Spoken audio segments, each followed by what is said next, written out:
Hello friends, आता उन्हाळ्यातला एक अमृत दाखवणार आहे. म्हणजे काय तर ताकाची रेसिपी सांगते. आणि ताक नेहमी ना आपलं आंबट होतं उन्हाळ्यात, तर ते उन्हाळ्यात आंबट होऊ नये किंवा आंबट झालं तर त्याच्यात काय एक पदार्थ घातला की ते थोडं तरी त्याचा आंबटपणा कमी होईल आणि छान ताक होईल, हे आपण बघूया. 2 चमचे दही घेतलं आणि हे बॉसची इलेक्ट्रिक रवी आहे.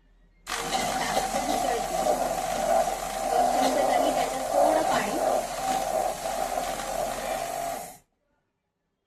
थोडं जर पातळ वाटलं तर मी आणखी थोडं 1 चमचा दही घालते, घट्ट दही. दही कसं लावायचं आणि विरजण कसं घालायचं हे पण रेसिपी मी पुढच्या रेसिपीमध्ये तुम्हाला दाखवेन. ह्याच्यात मी गार पाणी घालते, कारण आपण ऐन वेळेस ताक करतो तेव्हा ते जरा गार आणि थंडगार प्यायला मजा येते. आता हे माझं ताक करून झालंय, पण दही थोडं आंबट आहे, त्याच्यामुळे ताक पण आंबट होणार. आता मी एक पदार्थ त्याच्यात ऍड करणार आहे, आणि तो पदार्थ म्हणजे काही नाही, मी आपलं नॉर्मल दूध घेते. दूध 2 चमचे, बस 2 चमचे दूध घातलंय आणि परत एकदा मिसळते. आता हे अजिबात तुम्हाला आंबट लागणार नाहीये, सिंपल आणि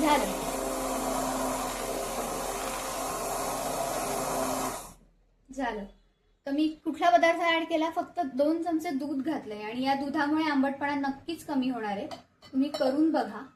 ही ट्रिक मी तुम्हाला जी सांगितली आहे ती. आपलं ताक रेडी आहे.